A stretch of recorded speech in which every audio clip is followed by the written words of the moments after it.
El acta de la sesión novena se va por aprobada. El acta de la sesión décima queda a disposición de las señoras y señores diputados. Se ofrece la palabra sobre la cuenta.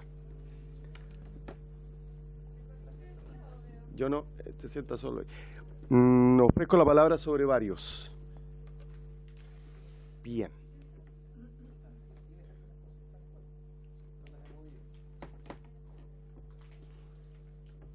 Bien. A ver, esta sesión tiene por objeto tratar materias propias de la competencia de la Comisión. Se invitó al Ministro del Trabajo, que como ustedes vieron en la cuenta se excusó, ha comprometido su asistencia para el próximo miércoles. Yo me imagino que no hay ningún problema en que lo recibamos ese día. Y el presidente de la Cámara Marítima y Portuaria de Chile, el señor Daniel Fernández, viene rumbo a Valparaíso desde Santiago.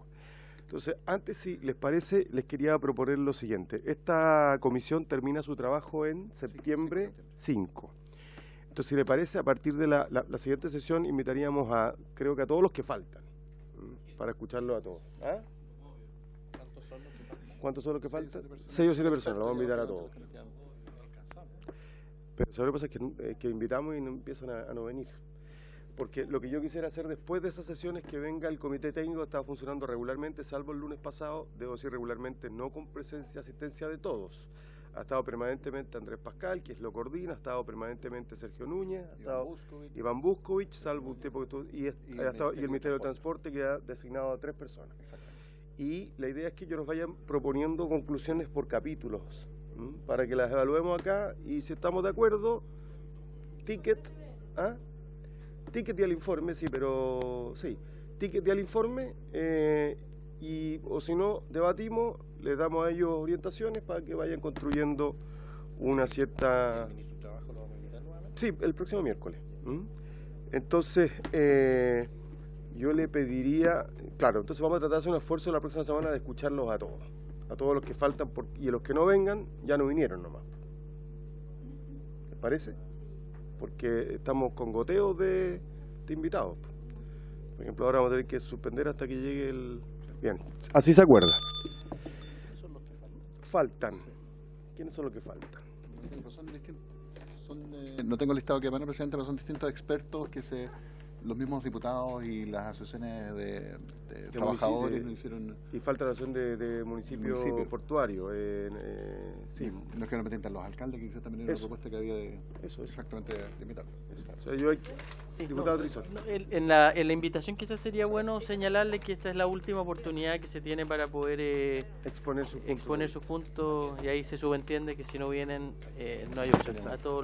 Acá tenemos la lista, nos falta la Liga Marítima de Chile, la Asociación Nacional de Armadores Navales, los alcaldes de ciudades puertos, yo los priorizaría a ellos, los ex dirigentes portuarios que han solicitado, Jorge Peña, Derecho Laboral, Rafael Durán, Daniel Ulloa, Manuel Cañas, CEPAL, Juan Carlos García, arquitecto urbanista, Campor está ahora, y la EPA Arica ya está fuera. O sea, nos queda 1, 2, 3, 4, 5, 6, 7, 8, 9, no, invitan 9, invitemos 2 tandas.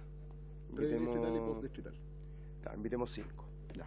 Y la primera distrital probablemente, si es que el comité técnico ya tiene algún capítulo listo, que creo que hay algunos que lo tiene bastante consensuado, le decimos que venga y lo exponga por último. Y así vamos avanzando, pensando en que podamos votar el informe la primera semana de septiembre.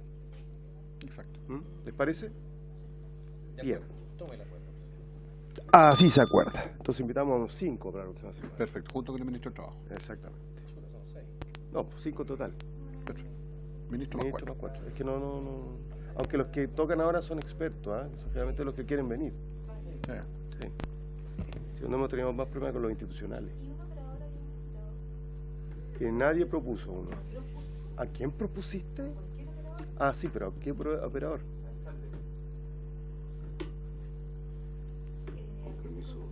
¿Cuál?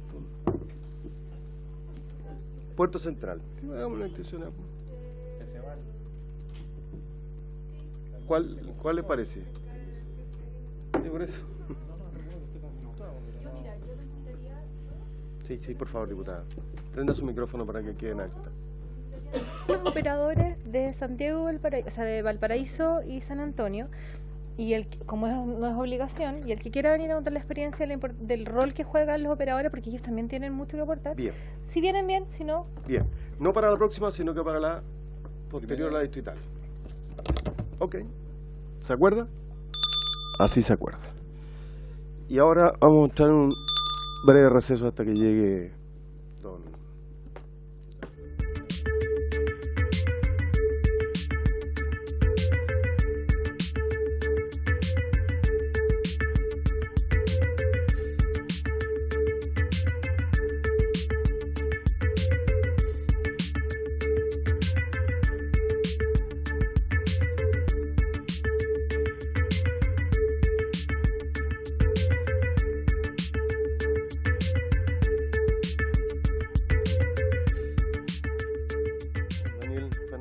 presidente del directorio de la Cámara Marítima Portuaria de Chile,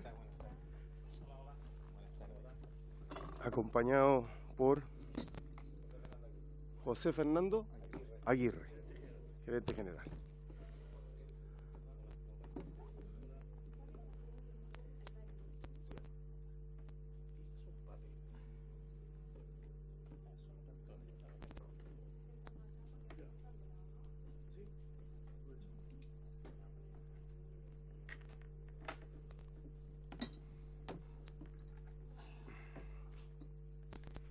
Bien. Don Daniel, cuando usted quiera, le doy la palabra. Imagino que sabe el motivo de la convocatoria. Esta comisión está más que investigando, haciendo una investigación de evaluación y análisis de la ley de puertos en sus 21, 22 años de vigencia, para a partir de ahí proponer cambios legales, cambios normativos. Así que le ofrezco la palabra.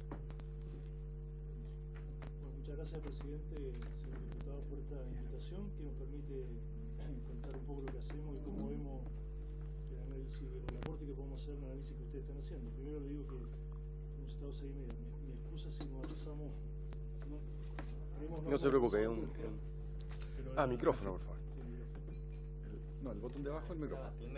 El que está, el pie, ese. Ahí está. Así que si le parece podemos partir. Nosotros tenemos una presentación, no sé si se ve las imágenes. Tal vez sí, porque si no, no se va a ver mucho. Nosotros le dejamos obviamente esta presentación para los efectos que procedan. Y van a seguramente a corregir un poco la luz.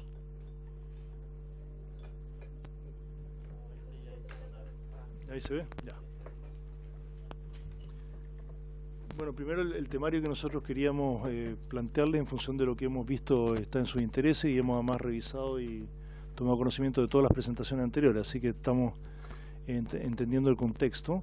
Es primero qué es la Cámara Marítima, segundo algunas tendencias estructurales en la industria naviera, aspectos de capacidad portuaria en Chile, elementos de borde costero, los accesos a los puertos actuales, las concesiones de puertos públicos, los cobros de acceso y uso de puertos, el tema de accidentabilidad y luego la caracterización del trabajador portuario chileno, según nuestro análisis.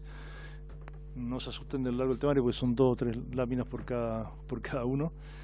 Primero presentarnos como Cámara Marítima. La Cámara Marítima Portuaria de Chile tiene 75 años de existencia y agrupa a todas las más importantes navieras nacionales e internacionales, por un lado, y por otra parte a los concesionarios de puertos públicos y los propietarios o concesionarios de concesiones marítimas de puertos privados que operan en Chile. En total más de 30 socios, 32 socios precisamente, y con una serie de criterios que me interesa destacar en el siguiente sentido. Nosotros como Cámara representamos los intereses de los asociados en conjunto, pero de ninguno en particular. Es decir, por estatutos y por ley de competencia tenemos vedado estar arbitrando, participando o interviniendo en intereses particulares y menos aún comerciales de cada uno de los socios. Tenemos en ese sentido un estatuto muy rígido, en el buen sentido, y normas de competencia muy claras. Grandes tendencias de la industria naviera en las últimas décadas. El primero, destacar que el 94% del comercio que se realiza en Chile de importaciones y exportaciones se desarrolla por transporte marítimo, y eso por la condición geográfica que tenemos. Por lo tanto, este sector es bien clave para el desarrollo nacional. En segundo lugar, las tendencias globales es de aumento en el tamaño de las naves portacontenedores. Así antes teníamos naves de 5.000, 7.000, hoy día estamos en naves de 15.000, 18.000 TEUs, contenedores equivalentes de capacidad de carga. Eso implica que cada vez que atraca uno de estos barcos, descarga o carga una gran cantidad de contenedores, poniendo mucha presión puntual sobre los sistemas portuarios y sobre todo sobre los accesos. Es un cambio bien importante, porque si antes los pulsos eran más parejos, ahora los pulsos son mucho más fuertes en términos de la descarga instantánea. El tercer elemento es que se han fusionado muchas empresas navieras a nivel global, porque esta es una industria que fue muy castigada, por decir así, desde el punto de vista de los ingresos y de las rentabilidades, y obligó a las navieras a fusionarse, a lograr sinergias, ¿no es cierto? Y de alguna manera hoy día existen 4 o 5 grandes navieras a nivel mundial y el resto son filiales. Enseguida también hay un factor que está influyendo muy fuerte, que es la globalización de los mercados y el e-commerce. O sea, hoy día las importaciones ya no son contenedores que llegan a Falabella, por decirlo, o a cualquier otra empresa solamente, sino que además son contenedores que traen paquetes elegidos por persona en las compras online que han hecho a nivel mundial. Y entonces la logística se hace más específica, más detallada. Y lo último son los efectos del cambio climático, que están generando efectos sobre la navegación y sobre todo en la capacidad de las bahías de dar un abrigo suficiente para que las naves puedan atracar y puedan operar eficientemente. La cantidad de días sin terminales en Chile ha aumentado, tenemos muchos gráficos y todo, no quise traer todo el detalle, pero hay un efecto de cambio climático que hay que tomar en consideración si queremos mantener la disponibilidad de los puertos. Ahora, respecto a la capacidad portuaria, que es un tema que siempre se habla, es decir, cuánta infraestructura se necesita, qué cantidad de sitios se necesita para atender las demandas por uso de puertos. La verdad que en Chile estamos bastante bien hoy día. Hay un calendario referencial de inversiones que cada empresa pública tiene en coordinación con el CEP, Ministerio de Transporte, y que define cuándo debieran entrar las nuevas capacidades, y en función de eso se licita, ¿no es cierto?, a los concesionarios. Y si uno mira en los próximos años, lo que se ve, esta no es, por favor, información nuestra, sino que es información que hemos recogido de los calendarios referenciales, y es que en la macrozona central, en la macrozona norte, perdón, se requeriría un aumento de capacidad de Arica en 2024, en Iquique 2035 y 2026 en Antofagasta. Ahora, si efectivamente Arica invierte en 2024, se genera una holgura de capacidad en la zona norte que podría retrasar las otras inversiones en el tiempo. En el caso de la macrozona central, bueno, estaba en el calendario referencial de inversiones, una inversión en Valparaíso en el Terminal 2, que como todos sabemos ha estado congelado por el momento, y la ampliación del puerto central en el 2028. Si ambas inversiones se ejecutaran en un tiempo prudente, San Antonio tendría holgura de capacidad hasta el 2035. Si ninguna de esas dos se hace, obviamente que hay que adelantar, ¿no es cierto?, el puerto de gran escala. En macrozona sur, el próximo aumento de capacidad de San Vicente en el 2025, en los terminales que hoy día está concesionado a SAM. Esas son, de acuerdo al calendario referencial de inversión de los puertos estatales, los aumentos de capacidad que deberían ocurrir a través de licitación de concesiones. Todas estas obras implican, y esto ha sido una aproximación nuestra, aproximadamente 1.300 millones de dólares de inversión, 47% San Antonio, 21% Valparaíso, 32% el resto, sin considerar el puerto de gran escala, es decir, solo las inversiones que están ahí arriba, y aproximadamente repartidas un 60% en obras civiles y 40% en equipamiento. Generalmente se ve la infraestructura, pero también hay que equipar grúas, etcétera, que suelen hacerlo los concesionarios. No me referí a la ley de borde costero, perdón, a la ley de... no, más adelante. A la ley de puertos, que es lo que nos convoca, pero lo voy a hacer más adelante. En términos del borde costero, ustedes bien saben que las concesiones marítimas para puertos privados se rigen por el decreto de fuerza ley del año 60, pero hay un proyecto de ley que está en trámite que traspasa la tuición del Ministerio de Defensa al Ministerio de Bienes Nacionales para la entrega de concesiones en el borde costero. Ese proyecto de ley está en un proceso de discusión, pero sentimos y le hemos hecho ver a las autoridades que hay una falencia muy importante en ese proyecto de ley, porque es para el uso del borde costero, de toda la actividad del borde costero, que no reserva bahías especiales para uso portuario. Es decir, los puertos necesitan unas condiciones de bahía muy especiales, quedan pocas en Chile, y si, por decir así, empezamos a concesionar kioscos y restaurantes en las bahías realmente útiles para los puertos podrían el día de mañana quedarse, estoy exagerando un poco, digo, pero fragmentando esas concesiones podrían quedarse sin reserva para nuevos puertos, y por lo tanto creemos que el proyecto de ley debiera considerar un mecanismo participativo con las municipalidades, etcétera, para que se pueda reservar borde costero para uso portuario, con un cierto marco. Uno de los problemas que tienen las concesiones marítimas en general de los puertos que operan privados con concesión marítima, no de los puertos públicos, es la inestabilidad de las concesiones. Por ejemplo, ¿a qué se refiere eso? Que hoy día la autoridad, el Ministerio de Defensa, el día de mañana podría ser bienes nacionales, puede pedir la devolución de la concesión con 2 años de anticipación, sin compensación y sin expresión de causa. Es decir, mañana podría la autoridad decir, señores, puerto de, no quiero decir el nombre, devuélvame la concesión. En el caso, por ejemplo, que me tocó a mí participar, que fue el complejo portuario de Mejillones, esto fue un factor muy complicado a nivel internacional, porque los abogados le decían a los concesionarios, bueno, no entiendo cómo usted va a hacer una inversión de cientos de millones de dólares cuando el Estado chileno le puede decir, devuélvame la concesión sin expresión de causa, con 2 años de aviso y se queda con todos los activos. Probablemente eso es inconstitucional hoy día, es cierto que nunca se ha hecho algo así, pero es un factor de distorsión. Y si uno piensa en puertos de gran escala o de gran tamaño, en inversiones de miles de millones de dólares, este puede ser un factor que disuada a los inversionistas a no participar. Entonces, un tema que sería bueno hacer, levantar el punto. Lo otro son las rentas de concesiones, que es un poquito largo, pero son bastante arbitrarias.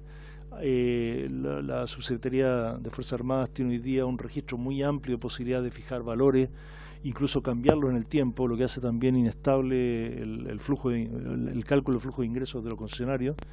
Nos preocupa que se ha hablado por parte del gobierno de regularizar tomas de terreno en el borde costero que han existido. Entendemos que hay un tema social, esto de las tomas, por así decir, de segunda vivienda, incluso inmobiliarias inescrupulosas que han vendido en espacios públicos a personas de buena fe que han comprado, y se pretende regularizar esto. Eso puede significar una mala señal desde el punto de vista de futura desemplazamiento en esta zona, que podrían ser bloqueadas para un eventual uso portuario en el futuro. Y luego está el tema de las concesiones. Ustedes saben que hay 3 modalidades: una concesión marítima para puertos privados, que mencioné de acuerdo a la ley de la izquierda. Luego están las concesiones que puertos estatales hacen a concesionarios, y que tienen condiciones muy distintas unas de otras, incluso entre empresas públicas que concesionan hay concesiones distintas. Nosotros creemos que habría que intentar homogeneizar un poco. Tal vez las concesiones del Ministerio de Obras Públicas son un buen ejemplo para intentar tener un mecanismo más parejo en las diferentes empresas portuarias, y no que cada empresa portuaria defina su condición específica de concesión o de licitación. Un factor que es muy complejo desde el punto de vista de acceso a los puertos es que no hay una planificación del sistema portuario asociado a la logística global. Por una parte, los puertos planifican sus inversiones, sus concesiones, y por otro lado el Ministerio de Obras Públicas, el de Vivienda, las municipalidades desarrollan acceso, y finalmente Ferrocarriles del Estado hace su proyecto de acuerdo a su punto de vista, lo cual produce un desacople entre las capacidades del puerto y la capacidad de salida y entrada de los productos al puerto. O sea, el puerto de San Antonio es un ejemplo clarísimo, unos niveles de congestión brutales, habiendo capacidad portuaria. No queremos ni pensar qué podría pasar con un puerto de gran escala si no hay un ferrocarril de gran escala que permita movilizar esas cargas. Eso es imposible, es como construir una casa sin puertas. Ese problema ya está existiendo hoy día en los puertos, en la mayor parte de los puertos. Ustedes lo ven aquí en Valparaíso también, yo diría en casi todos los puertos, y lamentablemente por la fragmentación de la institucionalidad no hay una coordinación del sistema logístico en su conjunto. Hay una comisión de desarrollo logístico que integra el ministerio, que ponen buena voluntad, digamos, pero no hay un elemento mandatorio que diga si usted construye un puerto tiene que haber acceso correspondiente. Y bueno, el ferrocarril ni que hablar. Es bien increíble lo que ha pasado históricamente con el ferrocarril en Chile, que no solo no ha habido inversiones, sino que se ha deteriorado la calidad, ha habido una falta de mantenimiento. Me refiero al ferrocarril de carga, sobre todo, que es el que a nosotros nos preocupa. Pensamos que hay una confusión, una mezcla. Los ferrocarriles de pasajeros tienen otras características, otras condiciones que los ferrocarriles de carga. Se habla de tren rápido, los trenes rápidos, la carga no necesita ser rápida. Entonces creemos que hay una confusión bastante grande, pero lo que sí se necesita es aumentar la inversión en ferrocarriles, ya sea por el Estado o a través de concesiones, porque la carga puede pagar una concesión, ¿no es cierto?, que se financie una concesión por parte de un privado perfectamente. Bueno, respecto de la ley de puertos, que es lo que ustedes están analizando, nosotros más que sentimos, vemos a través de la historia de esta ley, en que nos tocó tanto a Fernando Aguirre como a mí participar directa o indirectamente en su gestación. En su momento sentimos que ha sido una ley exitosa, en el sentido que ha logrado que existan inversiones por parte de privados sin sobrecapacidades importantes, con grandes recursos para el Estado, con aumento de eficiencia y con una baja de tarifa. Es decir, el sistema funcionó desde el punto de vista que logró hacer concesiones en equipamiento y en infraestructura, mejoró mucho la eficiencia, a más del doble en la transferencia de contenedores a tarifas menores y con ingresos importantes para el fisco. Si uno suma todo eso, dice, bueno, esto resultó razonablemente bien. Ahora, siempre hay que hacer un juicio crítico y ver qué cosas se pueden eventualmente mejorar. Una de las cosas que ya mencioné es, ojalá hubiera una cierta homogeneidad en los criterios de licitación de las concesiones de los diferentes puertos. Doy un ejemplo: si yo soy un postulante a una concesión en Valparaíso, me gustaría saber que a futuro en San Antonio los criterios de concesión van a ser similares, o saber cuáles son, porque si mi concesión dura 30 años, entre medio un puerto competitivo en el mío va a licitar, bueno, sería bueno que yo supiera más o menos el marco de concesión y que no me encuentre con sorpresa o con cambios muy relevantes en la forma de concesión que afecten mi negocio, para bien o para mal. Para mal para el concesionario, para bien para el Estado. Digo, sería malo que el Estado dejara plata en la mesa cuando pueda recibir más. Sería malo que el concesionario hubiera afectado su ingreso por una no claridad en con quién va a competir. Y eso está sucediendo hoy día. Entonces sería bueno a través del CEP homogenizar estos temas. El otro factor es que las concesiones son por muy largo tiempo, 30 años, y las cosas cambian mucho en 30 años. Entonces, las concesiones no tienen un mecanismo de resolución o de lo que se llaman cambios materiales adversos, cambiar condiciones. En el caso del Ministerio de Obras Públicas, la ley de concesiones establece mecanismos. Que sean más transparentes, menos transparentes, uno puede discutir, pero si suceden cambios esenciales, puede haber ajustes. Aquí no, aquí 30 años, usted se comprometió, el Estado se comprometió, pase lo que pase, señor, en 30 años esto sigue así tal cual, y no hay cambios posibles. Y puede ser perjudicial para cualquiera de los dos lados. Entonces, un mecanismo de arbitraje, algún elemento que permitiera dar flexibilidad en el tiempo de una concesión sin afectar a los competidores sería prudente de considerar.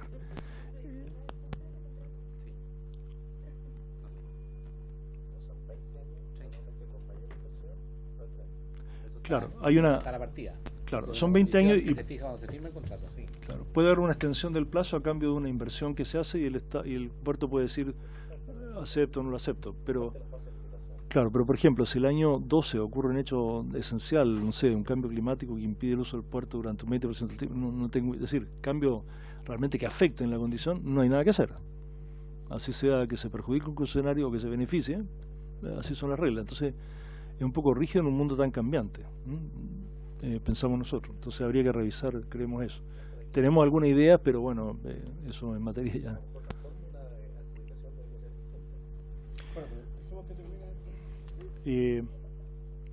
Por ejemplo, otro factor que es bien importante es cómo se fijan estas tarifas de uso portuario por parte de las empresas públicas para las navieras. Es un factor bien esencial. Si yo soy un concesionario y hago mi planificación comercial de qué navieras voy a reclutar, por así decirlo, voy a lograr que transfieran la carga, si no sé cuál es la tarifa de uso de puerto que la empresa pública le va a cobrar a la naviera, bueno, hay un factor de incertidumbre. Además, estas tarifas han cambiado mucho en el tiempo sin que haya un criterio claro de cómo se definen. Entonces, no sé si está claro eso, ¿no es cierto? Una cosa es el concesionario, pero la tarifa para bienes comunes que cobra el puerto se lo cobra directamente a la naviera. El concesionario no tiene nada que decir ahí, pero le afecta, porque si esto es muy alto, entonces la naviera puede irse a otro puerto. Entonces, ahí no hay un criterio claro de definición y han cambiado mucho esas tarifas sin una definición muy clara. El tema de cobros de acceso. Hay muchos cobros de acceso que se hacen para la nave. O sea, una nave que llega a Chile tiene una serie de cargos que es bueno precisar. Primero es el famoso servicio de faros y balizas que cobra la Armada, con unos valores que son muy por sobre los costos de prestar el servicio. Este es un tema... Directemar. Este es un tema que hemos hablado con Directemar, que hemos hablado con la Armada, le hemos hecho llegar antecedentes, benchmarking internacional, ellos están analizando el tema, tenemos una conversación, pero lo cierto es que estas tarifas son muy altas comparativamente con cualquier mercado internacional o con cualquier, sobre todo costa pacífica. Entonces, no guardan proporción con los costos de prestar el servicio, entonces creemos que hay algo que habría que ajustar, porque resta competitividad a los puertos chilenos.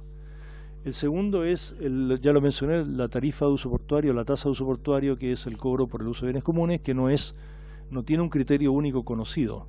Ahí faltó algo. Nosotros cuando diseñamos en su época la ley, establecimos un criterio de que se podía cobrar esto.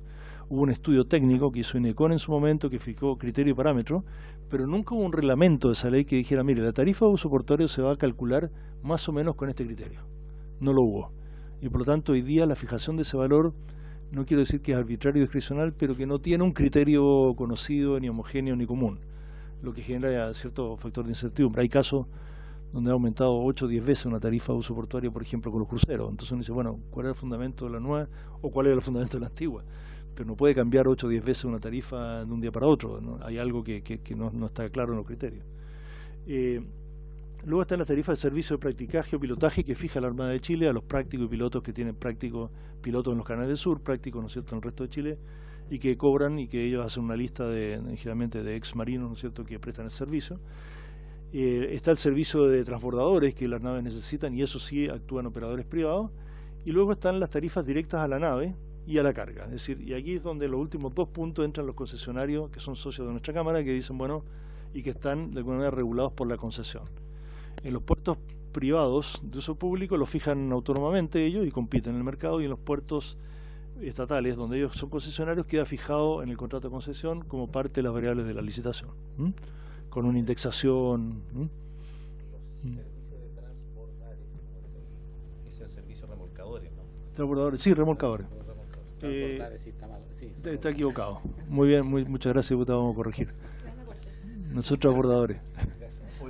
Remolcadores. Detallar más sobre los criterios y la forma como se fijan las tarifas de millaje, carga y millaje? Bueno, esas son parte de la licitación, es decir, una variable de adjudicación de la licitación de las concesiones por parte de los puertos públicos es la menor tarifa. Entonces es competitivo, pero una vez que se adjudica la concesión quedan fijadas y se reajustan en función de índices de precios de consumidor y precios indexados al dólar de Estados Unidos en proporciones. Pero es un valor que queda fijado. Los concesionarios no tienen libertad de fijación tarifaria. Hay algunos servicios que quedan libres de fijación, pero la tarifa fuerte, ¿no es cierto?, la base, mullaje a la nave o mullaje a la carga.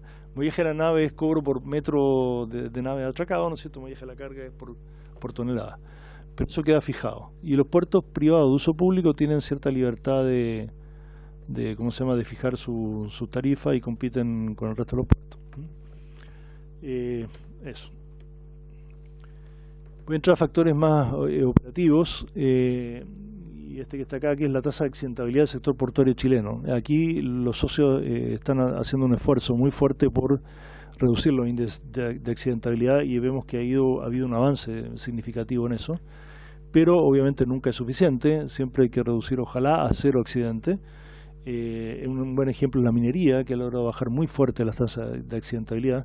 Ahí no se lee muy bien porque está un poco chico, pero el sector portuario no está entre los de las tasas de accidentabilidad más altas, pero aún sentimos que es un valor alto que hay que disminuir. Y para eso hay una serie de criterios y estándares y normas que están intentando seguir los concesionarios. Esto agrupa los puertos privados y los concesionarios de puertos públicos. Enseguida, sí, la letra es muy chica, no se ve mucho, pero vamos a tratar de precisar. Estos datos que ustedes están conociendo aquí es la primera vez que se muestran públicamente. Nosotros estamos haciendo una referencia a una nota abajo que no se nota, y es un acceso a un link que en este momento estamos levantando en la página web de Camport. Muchos de como le vamos a dejar esta presentación y tiene citas a pie de página, esas citas a pie de página se refieren a informes trimestrales que nosotros estamos sacando de diferentes temas y que están en la página web. Este es el de hoy día, ¿no es cierto?, que va a salir, debe estar ya levantado en la página, que es una caracterización laboral del trabajador portuario chileno. Como digo, esto no existía hasta ahora, entre otras cosas porque el Estado no tiene suficiente información sobre este tema. Tiene información muy agregada de Directemar, de cantidad de turnos, de cantidad de trabajadores habilitados para funcionar, pero no tiene específicamente la cantidad de turnos por trabajador, el tipo de contrato de cada, no está sistematizado. Nosotros logramos, con nuestros socios, hacer una recopilación de esa información desde los socios y la aglutinamos, ¿no es cierto?, en la forma que está aquí. Y tenemos una caracterización de los contratos, y creo que es bien relevante esto. Hay contratos, lo primero que dice ahí es renta fija, ni siquiera yo lo veo, pero puedo ayudarlos aquí. A la izquierda está renta fija, que son los trabajadores que están contratados por la empresa portuaria a régimen permanente, es decir, contrato indefinido. Esos trabajadores son 1.148, representando un 10,5% de los trabajadores. Y a la segunda línea dice renta variable, que son trabajadores contratados por las empresas portuarias indefinidos, pero que tienen una renta variable asociada a la cantidad de turnos que hacen, pero están contratados, ¿ya? Esos son 2.321 trabajadores que equivalen a un 21,2% de la masa laboral. Y a la derecha sale el sueldo promedio de ese grupo de trabajadores, que en este caso mensualmente es 1.166.565 como promedio. A continuación, la tercera línea es el convenio CPPT, que son ¿no es cierto?, los convenios de provisión de puestos de trabajo, en el cual un cierto grupo de trabajadores agrupado en un sindicato hace un contrato colectivo, por así decir, con la empresa concesionaria, con la empresa Moyaje, y se compromete un periodo de tiempo o una cantidad mínima de turnos por trabajador que siempre es al menos superior a lo que equivaldría al sueldo mínimo. Esos convenios CPPT corresponden a 3.577 trabajadores con un 32% de la masa laboral. O sea, si sumamos los tres primeros ítems, que son renta fija, contratada por la empresa, renta variable, contratada por la empresa, convenio CPPT, que es un convenio largo, por así decirlo, el tiempo, y estable, tenemos aquí 64% de los trabajadores portuarios. Luego hay una línea que dice sin información, y esa línea sin información es porque hay una cantidad de trabajadores equivalente a 797 que corresponden a empresas que no son socias de la Cámara. Y por lo tanto no tenemos información de ellos porque no podemos, es decir, se la hemos pedido, pero han dicho no, muchas gracias, no somos socios, no le damos la información, en su derecho, pero son 797, no distorsionan, por así decir, el global. Luego, en el azul que está ahí, dice a la de izquierda eventuales puros. ¿Qué significa eventuales puros?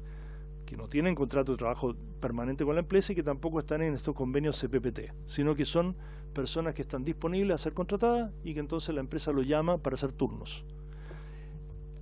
Es bien importante esta distinción por lo siguiente. Se habla de los eventuales, pero hay muchos tipos de eventuales. Y nosotros hemos hecho una clasificación que creemos que es bien importante para efectos del análisis.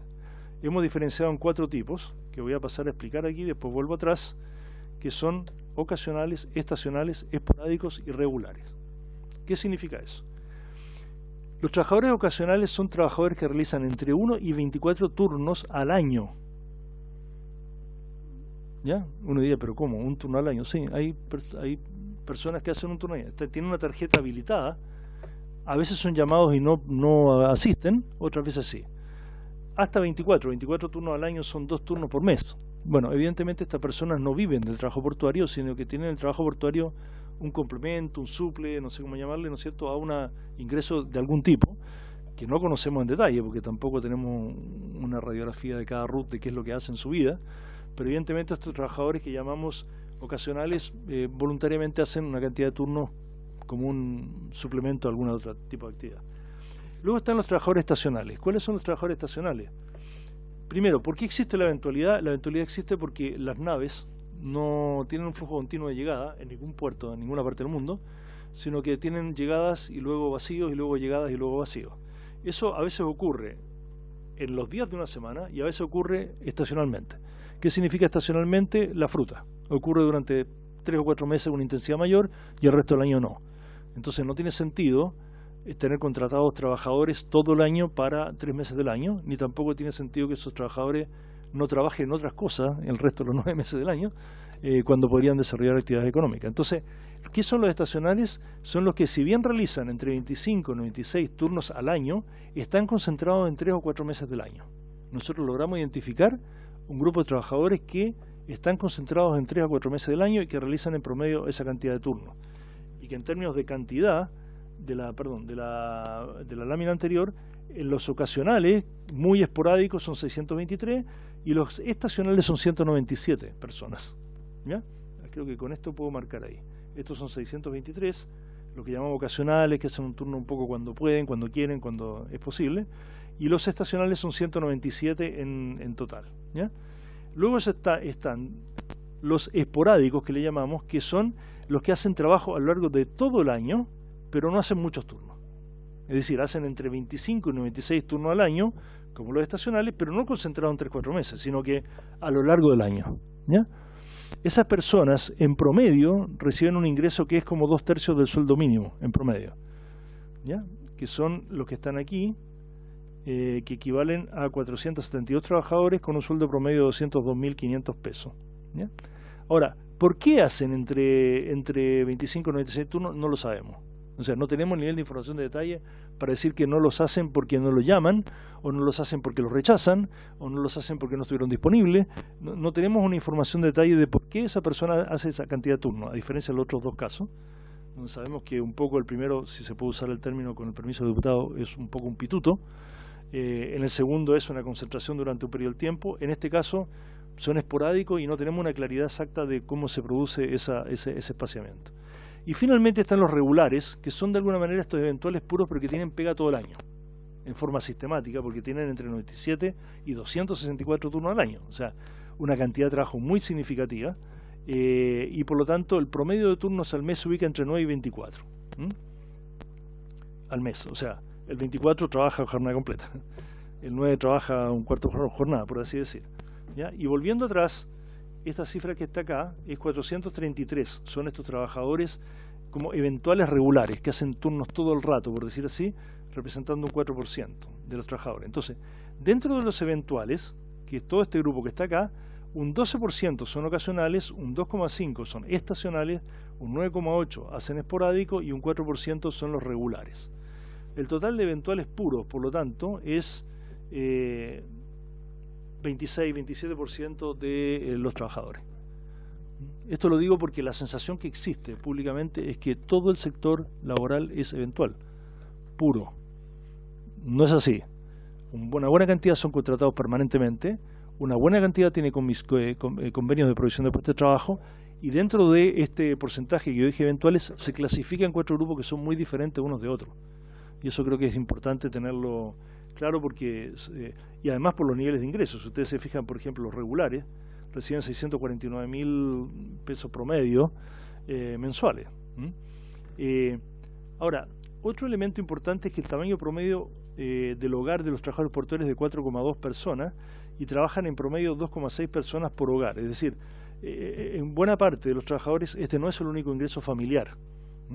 Entonces, por eso se explica que estos trabajadores que tienen un promedio de 202.500 no viven con 202.500, sino probablemente o las personas del hogar o ellos hacen otra actividad económica que no conocemos cuál es. Evidentemente este grupo de los que hacen 3,5 a 6,2 turnos, que llamamos esporádico, es el más sensible a las variaciones de llamados a turnos por temas de demanda de las naves, ¿no? Porque como son los que hacen menos turnos, bueno, están más sensibles a ser llamados o no ser llamados. Espero que eso pueda precisar, no resuelve nada, pero sí aclara un poco más, ¿no es cierto?, el tipo de trabajo portuario. Esto, como digo, es una información que el gobierno no tiene, es decir, nosotros la hemos compartido recientemente, ¿no es cierto?, con el Ministerio de Transporte y el Ministerio de Trabajo, pero que no está en ningún registro, y nosotros vamos a hacer un esfuerzo con los socios de mantener esta información actualizada cada 6 meses. Pero es información de nuestros socios. Y usted y cualquier persona podría decir, bueno, pero no sabemos el origen. Bueno, el Estado debería tener esta información, no hay ningún problema que la tuviera. Y ahí se hizo este registro. Fernando, ayúdame el nombre del registro que tiene la Dirección del Trabajo nuevo. El sistema de cumplimiento. El sistema de control de cumplimiento. De la normativa laboral portuaria. Claro. El sistema de control y cumplimiento de la normativa laboral Que portuaria. la ley, ¿no es cierto?, laboral estableció como una obligación y que ha instalado el Ministerio de Trabajo el año pasado y que está empezando a funcionar. Bueno, cuando eso funcione bien y esté toda la información, probablemente vamos a tener algo como esto, más sistematizado. Pero por ahora esta información que hemos recogido de nuestros socios. Otro comentario que quería hacer respecto al trabajo portuario son los beneficios. Porque cuando se dice, bueno, estos son precarios, bueno, precariedad es una palabra que podría uno definir de muchas maneras, pero sí quiero decir que en los que tienen convenio de provisión de puestos de trabajo, lo que son convenios que duran 2 a 3 años con diferentes sindicatos, los trabajadores reciben una serie de beneficios que son más o menos habituales en el mundo de los contratos indefinidos, es decir, recargo por días festivos y de lluvia, ropa de trabajo, bono de colación, pago de turno por capacitación, aguinaldo de fiestas patrias, préstamos blandos, accidente del trabajo, etcétera.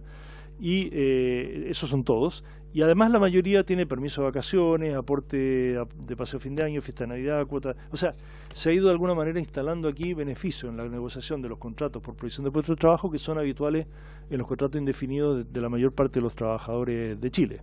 Y eso además de la remuneración y el pago proporcional del 100% de las leyes sociales. Es decir, cuando se hace un contrato, aunque sea un contrato por el día, de los trabajadores eventuales, se les pagan el 100% de las leyes sociales y remuneración y vacaciones proporcionales a ese contrato.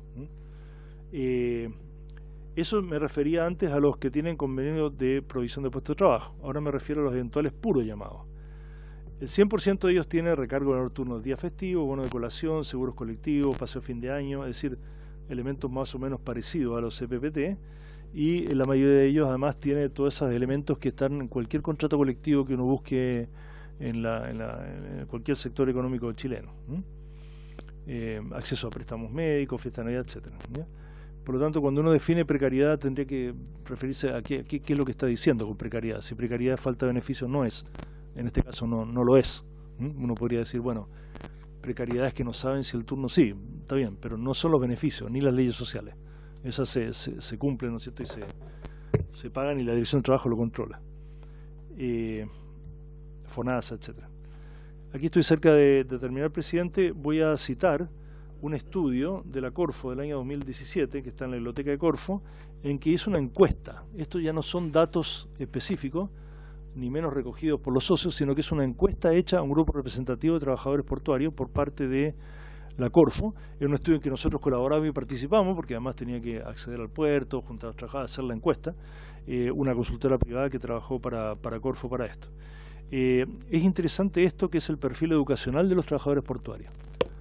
Si ustedes se fijan, solo un 4,6 tiene educación básica, y al resto de los trabajadores todos tienen educación sobre media, incluso profesionales completas o incompletos. El grueso está entre educación media científico-humanista y educación media técnica profesional, y entre esos dos agrupa algo así como un 60% de los trabajadores. O sea, estos no son trabajadores estrictamente súper especializados, pero son trabajadores con una formación de educación bien completa. El segundo es el tema del ingreso. ¿Cuál es el ingreso promedio? Ingreso fijo más ingreso variable que han recibido los trabajadores. La renta fija y variable están en los trabajadores que son estables, y los CPPT están en los 990.000 y los eventuales en 702.000. Eso que declaran ellos, que es su renta, es consistente con lo que los socios nuestros entregaron como información a nosotros, ¿no es cierto?, de los niveles de ingreso de los trabajadores. No quiero decir que tengan extraordinarios ingresos, la mayor parte de los trabajadores chilenos lamentablemente no tienen unos buenos ingresos, pero comparado con cualquier actividad económica son ingresos bastante razonables, por decir así. Cuando uno le pregunta a los trabajadores qué tipo de contrato tiene, ellos mencionan que un 61% indefinido y un 38 o 39% llaman a plazo fijo o eventuales. Esa información es consistente con la que yo mostré, es decir, lo que los trabajadores dicen es consistente con los datos que nosotros tenemos sobre esa repartición, por lo tanto se valida esa repartición. Dicho eso, se les pregunta, fíjense, qué tipo de contrato desearía tener o bajo qué modalidad contractual le gustaría continuar trabajando. Entonces, en la macrozona norte la mayoría le gustaría tener un contrato permanente, en la macrozona central también, pero fíjense que en la macrozona sur la mayor parte quiere mantener un contrato eventual. Incluso en las otras dos macrozonas hay un porcentaje relevante que dice querer mantener un contrato eventual. En el total, el 21% quisiera tener un contrato eventual. Y uno diría, pero qué raro eso, en función de lo que se ha hablado. Bueno, es que entre estos están los esporádicos que hacen esos turnos ocasionales, los ocasionales que hacen esos turnos de vez en cuando, y están los estacionales, que dicen, si no hubiera eventualidad, yo simplemente no puedo hacer ese trabajo. Y en estos otros grupos, que son más chicos, también hay trabajadores que aprovechan los espacios para hacer su turno eventual. Y en el caso de la macrozona sur, es un tema de macrozona sur abarca la octava región principalmente. Por lo tanto, si uno hiciera algo que a alguna autoridad le hemos escuchado por ahí de que no debería haber más eventualidad, bueno, en la macrozona sur habría que conversar muy bien con los trabajadores para preguntarles qué les parece, porque si en un 60% quieren ser eventuales y uno elimina la posibilidad de eventualidad, la pregunta es ¿por qué, digamos? ¿Para quién? ¿En quién beneficia? ¿A quién afecta? Entonces, hay que tener mucho cuidado con el tema de la eventualidad. Nosotros no es que defendamos ni no defendamos la eventualidad, está en la legislación, los socios la utilizan, creemos racionalmente en función de las demandas que ellos tienen de las naves y en condiciones que ustedes han visto que son bastante buenas dentro de la comparación con el estándar laboral chileno. El otro elemento que está acá es la percepción de estabilidad laboral. Los que tienen contrato indefinido obviamente perciben una mayor estabilidad y están satisfechos con esa eventualidad, esa estabilidad en un 87%. Mientras que los contratos de eventuales dicen, bueno, no estoy muy satisfecho con la estabilidad, pero un 46% sí está satisfecho con esa condición. ¿Por qué el 46% dice, estoy satisfecho con mi estabilidad? Porque son llamados sistemáticamente a turno, que son estos regulares que hemos llamado, que tienen contratos eventuales, pero al final son eventuales permanentes porque están siendo llamados muy sistemáticamente a hacer turno. Finalmente, hay un dato bien importante, que el 88,2% de los trabajadores de este sector, entre los permanentes y los eventuales, está sindicalizado. Esta cifra es de la más alta de los sectores económicos a nivel nacional. Sindicalizado como dentro de la empresa, como sindicato que hace negociación colectiva, sindicalizado como CPPT, que negocia con las empresas contratos a 3-4 años, sindicalizados como eventuales puros, ¿no es cierto?, que exigen condiciones para sus asociados, que exigen, digo, que plantean, que acuerdan, que negocian, porque aquí hay negociaciones, puede que no estén dentro de la negociación colectiva arreglada, pero hay negociaciones con sindicatos para condiciones. Eso ocurre sistemáticamente en este sector, en cualquiera de las condiciones de eventuales o no eventuales. Aquí en la relación entre empresa y sindicato hay una diferencia de percepción entre las edades.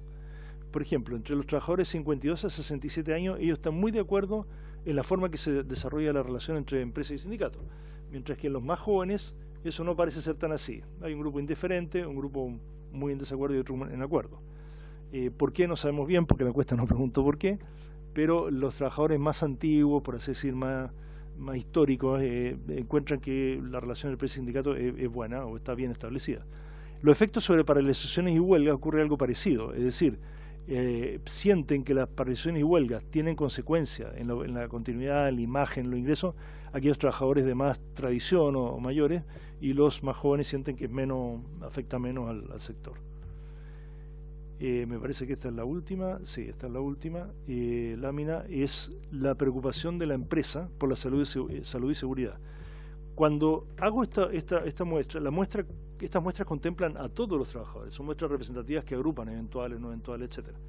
En el grupo completo, fíjense que en el total, un 72,5% está muy de acuerdo en que la empresa se preocupa por la salud y seguridad, con algunas diferencias por sector. En la macrozona sur es menos que en la macrozona norte, pero con cifras muy significativas. O sea, hay una percepción del trabajador portuario, ya sea eventual o no, de que hay una preocupación por la salud y seguridad de los trabajadores. Esta encuesta es más larga, tiene muchos elementos, está en la biblioteca Corfo, se puede revisar. Hemos seleccionado estas láminas por un tema de tiempo. En síntesis, presidente, lo que hemos tratado de mostrar aquí es que hay algunos elementos de la agenda que son muy importantes, como el borde costero, revisar las condiciones de las concesiones, el tema de los accesos, sobre todo el ferrocarril, que son una agenda muy relevante para el desarrollo del sector. Ahora, como he estado en un tema público, el tema laboral, que es muy importante, hemos también hecho un foco ahí y ampliado un poco la información que se tenía hasta ahora sobre esa.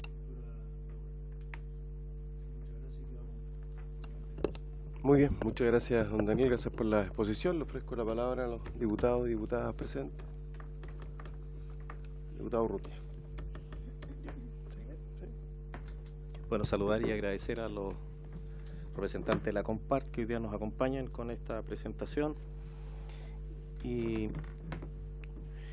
la estadística final que ustedes presentan sobre cómo se desagregan los trabajadores eventuales, los ocasionales, los estacionales, los esporádicos, los regulares, ustedes sacan un promedio, pero para poder construir esa información tienen que tener la información de todos sus asociados, tanto las empresas públicas como privadas, como las concesionarias. O sea, la pregunta es si ustedes tienen el detalle y si esta información tiene que haber empresas que no se acercan al promedio o empresas que que tienen una cantidad de eventuales mucho mayor a los permanentes, y dentro de los trabajadores incluso eventuales tienen más ocasionales que esporádicos. Quiero decir, usted presentó una cifra general que es promedio de todas las empresas que son sus socios, pero tiene que haber una cierta dispersión. ¿Cuáles empresas se alejan más de este medio que ustedes tienen y cuáles se acercan más? Si son muchas, porque esto podría encubrir o algunas empresas, por ejemplo, que hagan un mal uso o tengan uso exagerado de trabajadores eventuales dentro de sus dotaciones. Se ha dicho que, y no sé si usted está de acuerdo o se ha afirmado aquí en esta comisión, de que si hay algo hoy día que es predecible en los puertos es las recaladas. Por lo tanto, si eso es así, ¿qué sentido tiene tener trabajadores eventuales o tan alto número de trabajadores eventuales? Si hoy día podemos predecir con bastante exactitud las recaladas que pueden llegar a un puerto. Y por último, la tercera pregunta, ¿qué le parece a usted que quede definido por ley, por ejemplo, el número de trabajadores eventuales que una determinada empresa o que las empresas del sector, sean públicas o privadas, deban tener dentro de sus dotaciones? Eso, presidente, por ahora. Bien. Diputada. ¿Sí? ¿Se ofrece la palabra? Diputada, tiene la palabra. Gracias por la presentación. Es que terminó tan de golpe que no estaba preparada. Pero mire, yo quería agradecerles a los dos la presentación. Nosotros hemos tenido una larga lista de intervenciones muy interesantes, y a mí me parece que hay algunos aspectos, yo sé que hay más, pero entre que tuve que salir y hay temas que nosotros a veces no manejamos con tanta profundidad, como recomendaciones que a mí me hacen mucho sentido, y me gustaría que quizás pedirle si pudiese en el fondo profundizar un poco más, cuando habla de la falta de coordinación logística, que es un poco, que en el fondo es un poco al final la falta de institucionalidad, un poco para tener la mirada más de largo plazo sobre el funcionamiento de los puertos. Es verdad que existe la CONALOG, con toda la debilidad institucional que sabemos. Yo al menos lo que hemos visto en las presentaciones, al parecer, y sobre todo a partir de la expansión portuaria del puerto de San Antonio, habría bastante interés en el fondo darle, o al menos lo que ha dicho la ministra es que quiere darle la relevancia que tiene, pero ¿cuál sería su recomendación en este sentido en materia de institucionalidad? Si hay alguna recomendación, porque claro, lo más fácil quizás es decir, sí, bueno, la subsecretaría de puertos, como si así se arreglara todo, creando una nueva institucionalidad, pero precisamente el tema de fondo con la coordinación logística. Después me pareció muy interesante lo de los mecanismos de arbitraje. Yo la verdad no sabía que eran tan rígidos los contratos de concesiones. En general, una carretera, uno pide una pantalla acústica y te dan 2 años para poder pagarlo. Es súper razonable que sea así. Sobre todo a tantos años, y sobre todo en algo que se va, en el fondo, renovando, en el fondo, por su propia naturaleza. No entendí bien lo de las tarifas de uso portuario. ¿Cuáles eran si lo puede explicar de nuevo, y qué podríamos ver nosotros como una eventual reforma? Y también mi pregunta al final es preguntarle, porque si bien usted nos hace varias recomendaciones, nos muestran cómo funciona el sistema, desde la mirada de digamos, esta asociatividad de los operadores, que de hecho antes de que usted llegara estábamos hablando también de poder tener algunos operadores voluntariamente que quisieran venir. ¿Cuáles son las reformas que usted cree que no es el mérito de esta comisión, pero sí que es bueno incluirlo porque nosotros lo podemos impulsar desde lo público, que debieran tener también las empresas?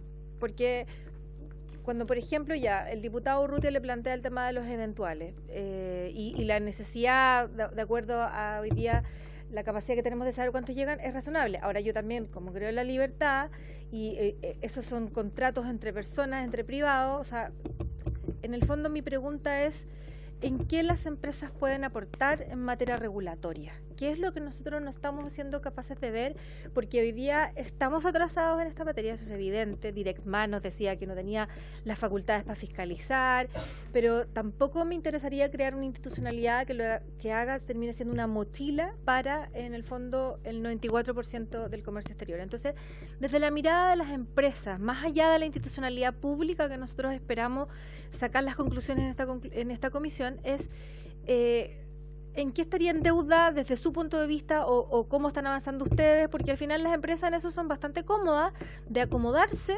digamos, a las reglas del mercado, las reglas de juego, pero en esto también las empresas podrían también ser un poco pioneras y decir, oye, mira, no sé, el otro día vino el presidente de la empresa portuaria de Valparaíso y nos explicaba el puerto de... ¿Cuál era el puerto que nombraba muchísimo? No me acuerdo, un puerto... Ay, no sé si alguien se acuerda. Bueno, nombraba... En España creo que era, a ver... ¿Barcelona? No, entonces no era España, entonces Italia, no sé, pero no, yo no lo había escuchado nunca y era un puerto muy famoso. No. Ah, no. No, un nombre corto. Sí, un puerto muy chico. ¿Italia o Francia? Francia puede ser. Francia. No me acuerdo, un puerto muy importante que había, un puerto más menor y que no me acuerdo cuál. Pero que en el fondo habían hecho todo un desarrollo turístico. A nosotros nos pasa, la mayoría todos los diputados que estamos, somos representantes de la quinta región y uno está viendo cómo se organizan, pero en el fondo sentimos que las empresas en eso también están al debe, no solamente el Estado en su falta de visión. Si me dejan terminar, Parcito, por favor, presidente. Estábamos tratando de recordar el puerto para poder... Ya, sí, pero el ejemplo de ese puerto es porque ellos hicieron todo un desarrollo turístico, o sea, uno entra a esa ciudad y aparece el puerto, ofrece... Me llamó mucho la atención también lo de borde costero, porque darle esa exclusividad, chupaya, ¿cómo en el fondo equilibramos el desarrollo portuario con el desarrollo de la calidad de vida de las personas? Entonces ahí me hizo mucho ruido. Pero más que la autocrítica, porque no, la idea no es no hacer eso, sino que saber en qué está en deuda también la mirada de quienes hoy día llevan esto y que a veces hacen grandes ayudas en las ciudades, pero también sin estrategia, tampoco son parte de una política mayor. Entonces, me gustaría saber cómo podrían aportar para que nosotros desde la institucionalidad pública pudiésemos impulsar ese rol de las empresas, entendiendo el rol que tienen que tener más allá de su legítima ganancia. La diputada Hoffman es del puerto de Le Havre. Eso era. Le Havre. Ah, sí. Diputado Rodrigo González. Gracias, presidente. Bueno, saludar a los dos representantes de la Cámara Marítima y agradecerle porque en realidad ha sido una exposición bien interesante y, digamos, muy especialmente toda la parte que se refiere al estudio ese sobre la situación laboral de los puertos, bien importante. Creo que hay que darle mucha, estudiarlo muy bien y madurar mucho, digamos, los antecedentes, porque en verdad ha habido poca todavía información sobre eso en la comisión. Creo que eso nos va a permitir avanzar muchísimo. Yo tengo 3 preguntas en relación con la exposición. Primero, en relación con los cargos y tasas que hoy día se pagan en los puertos chilenos, tanto en los públicos como en los privados. En comparación con el nivel internacional, son muy altas esas cargas, son muy fuertes esas tasas, se está pagando más en Chile, se paga más que en otros países. ¿Cómo es la percepción, digamos, de las empresas y especialmente, digamos, las empresas internacionales, que son las que, digamos,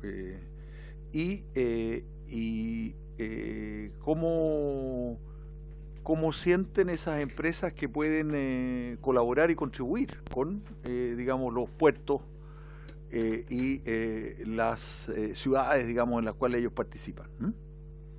La segunda pregunta es, ¿qué carencias ven ustedes en la institucionalidad que regula los puertos? O sea, si ustedes pudieran sistematizar, usted dijo que tenían, digamos, elementos diagnósticos que no iban a abundar sobre eso, pero cuando me refiero a institucionalidad, me refiero, digamos, tanto al sistema de concesiones como, sobre todo, por ejemplo, a las facultades que ustedes ven que tiene o no tiene, digamos, la Directemar, o que tienen los otros organismos públicos, porque son muchos los organismos públicos que intervienen en los puertos y son muy heterogéneas, digamos, las las facultades, hay una proliferación muy grande de organismos. ¿Qué modificaciones más sustantivas le harían ustedes a la institucionalidad para mejorar eficiencia, para mejorar control ambiental, por ejemplo, ¿no? Una pregunta, por ejemplo, si ustedes ven que el impacto de el sector de los puertos en áreas como Quintero Puchuncaví, ¿ah? Ha sido muy fuerte y sienten mucha responsabilidad en relación con la contaminación, con la saturación, con la sobrecarga ambiental que tienen los puertos, que tiene ese puerto en particular o que existen otros puertos de Chile. ¿Cómo ven que está regulado el control ambiental, la sostenibilidad, la relación, digamos, de el sector productivo portuario, ¿no? Con todas las condiciones de sustentabilidad de las ciudades, con el bienestar de las ciudades y especialmente con el aporte que esas ciudades debieran hacer en relación los puertos debieran hacer en relación con las ciudades. Como referencia, por ejemplo, aquí se ha hablado de las buenas relaciones que existen en el puerto de Quebec con su comunidad, las buenas relaciones del puerto de Hamburgo, claro, son otros modelos institucionales también, ¿ah? Con su ciudad, con los aspectos, digamos, de desarrollo de infraestructura, de protección patrimonial, de desarrollo con las otras industrias, ¿ah? Y con los otros sectores productivos, ¿ah? de las respectivas ciudades. Y la última pregunta dice relación con especialmente lo que ha el estudio más de proyección del desarrollo de las capacidades portuarias, ¿ah? Estamos, por ejemplo, cuando hay una empresa que desiste del contrato, ¿ah? En relación con el T2, ¿ah? Lo hace sobre todo porque las condiciones institucionales han sido muy malas, o lo hace porque el negocio se agotó y no hay suficiente, digamos, rentabilidad, digamos, para el desarrollo de ese proyecto. Por ejemplo, ese proyecto, ¿ustedes lo ven como un proyecto viable, que el Estado deba continuarlo, deba, digamos, introducirle modificaciones? ¿No? Ese tipo de preguntas. Gracias, presidente. Gracias. Diputado Celis. Ahí está, bueno, ahí sí. Gracias, presidente. Por su intermedio, me llamó la atención cuando hablaron de los trabajadores eventuales. Y bueno, en primer lugar, cuando por esta encuesta que se hacen alusión a que la mayoría le gustaría estar justamente dentro de este concepto de trabajador eventual, uno pareciera que ellos buscarían la estabilidad y no la eventualidad. Eso me pareció extraño, pero si esa encuesta lo dice, por algo será. Pero más allá de eso, me pareció escuchar que ustedes señalaron lo siguiente, que el trabajador eventual está llamado permanentemente a hacer turno. Algo así ustedes señalaron. En circunstancias que debe cumplir labores específicas y transitorias de carga y descarga. Entonces, ¿cuál es la diferencia de turno con un trabajador con contrato indefinido? ¿No se alteraría la naturaleza jurídica con tema turnos o se confunde ambos casos? O sea, encuentro que hay una contradicción. O sea, un contrato eventual, permanente, que es en definitiva específico, transitorio, con turnos, con un contrato indefinido. Entonces me gustaría que me explicaran esa, entre comillas, contradicción, por favor. Gracias. Bien. ¿Diego Ibáñez? ¿No? Yo agrego tres comentarios consulta. El primero respecto del carácter rígido de los contratos, porque claro, son a largo plazo. Pero usted ponía como referencia la experiencia de los contratos de concesión del MOP, pero en realidad no es una buena experiencia para el Estado de Chile, no es tan buena experiencia para el Estado de Chile. O sea, hay negociaciones que no han resultado ser satisfactorias y cuando el Estado ha intentado generar, de hecho este propio gobierno, con las concesionarias, no me acuerdo qué cosa, no le ha ido tan bien. Es decir, si el privado siempre tiene la posibilidad de activar un arbitraje para mejorar sus condiciones contractuales, casi siempre el que pierde es el Estado. Entonces, ¿cuál sería el punto de equilibrio? Porque el privado sabe que toma un contrato a 30 años. A lo mejor sería bajar el tiempo de duración de los contratos, pero eso también tiene que ver con el volumen de inversión. Pero pedirle al Estado que firme un contrato de largo plazo y que además le entregue al privado la facultad de recurrir a un tercero que revise ese contrato, traslada toda la incerteza al Estado. Entonces, ahí hay un punto. El segundo, hay un hecho que ocurrió en esta región, concretamente en San Antonio, que el Grupo Mate vendió Puerto Central, vendió su concesión. Cuando la ministra estuvo acá dijo, bueno, tenemos un ojo, estamos atentos ahí por el eventual riesgo de concentración económica, pero en realidad la pregunta ¿es razonable que un privado venda su concesión? ¿No debería reversar al Estado y que el Estado vuelva a concesionar, pagando obviamente lo que corresponda, pero que los privados no tengan el derecho de vender su concesión, como no ocurre entiendo yo, en ninguna otra área concesible? Claro, pero no pasa en los canales de televisión, por ejemplo, no pasa, usted fue director ejecutivo, no pasa, no sé, hay muchas concesiones que no son, y en este caso hay un riesgo además, ¿no?, que obliga, por ejemplo, a una ministra a decir, estamos con un ojo mirando lo que está pasando ahí, porque no podía decir no, vendió la concesión. Y lo último es que usted dijo algo que choca en cierta forma o es un contrasentido con lo que han dicho otras personas en esta comisión, incluida la ministra, y es el riesgo de colapso o de estreñimiento de la capacidad portuaria de Chile. Ahora, yo no sé si eso es un juicio objetivo, un juicio en abstracto a partir de las inversiones comprometidas. Por ejemplo, claro, si Arica hace las inversiones, entonces Iquique y Antofagasta las puede postergar, pero si ninguno la hiciera, bueno. Después, también es cierto que una vez que un puerto hace esa inversión, tiene un largo ciclo, no un largo ciclo, pero tiene un tiempo X determinado en el que su capacidad de socios aumenta y por tanto sus ingresos disminuyen. Aumentan sus costos y sus ingresos disminuyen. Entonces, pareciera ser que a las empresas les conviene estar más al filo, desde el punto de vista del negocio, que lo que al Estado le convendría, es decir, de poder proyectar la inversión. Y ahí hay una propuesta que nos planteó la ministra que a mí me hace mucho sentido y espero que la podamos recoger en las conclusiones, que es que la estrategia de desarrollo portuario no sea una decisión gubernamental, sino que sea una decisión estatal y que está asociado a un plan de inversiones comprometido por ley, por ejemplo, ¿no?, como lo hacen los británicos, creo que fue lo que dijo ella, ¿no? Creo que fue los británicos, lo aprobó el Parlamento, porque además estamos hablando de inversiones que son de largo plazo. Le ofrezco la palabra.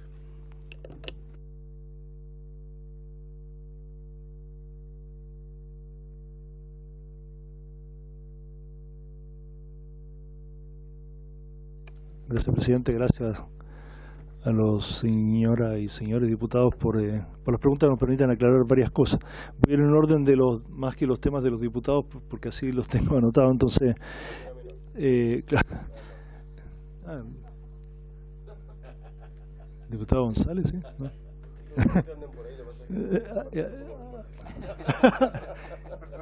Son las canas, diputado, ¿cierto? A ver, lo que pasa es que en un momento el diputado Urrutia habla de públicas, de empresas públicas o no públicas. Entiendo que lo que está diciendo es que las estatales que concesionan, los concesionarios de las estatales versus la... Ok.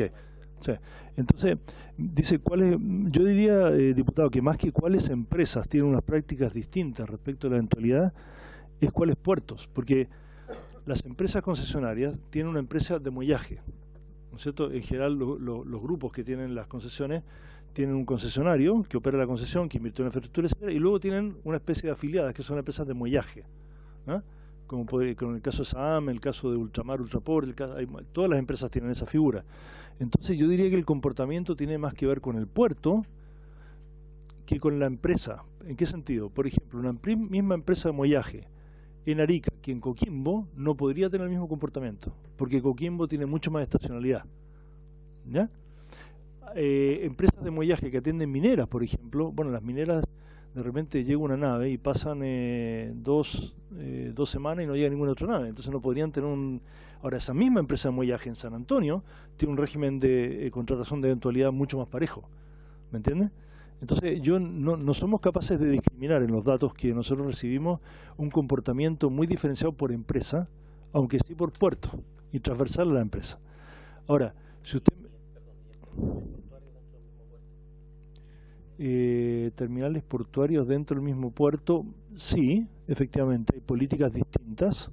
Aquí tengo que ser bien cuidadoso de no estar hablando de socio en particular, pero hay un caso como el de San Antonio donde las políticas de los concesionarios son un poco distintas.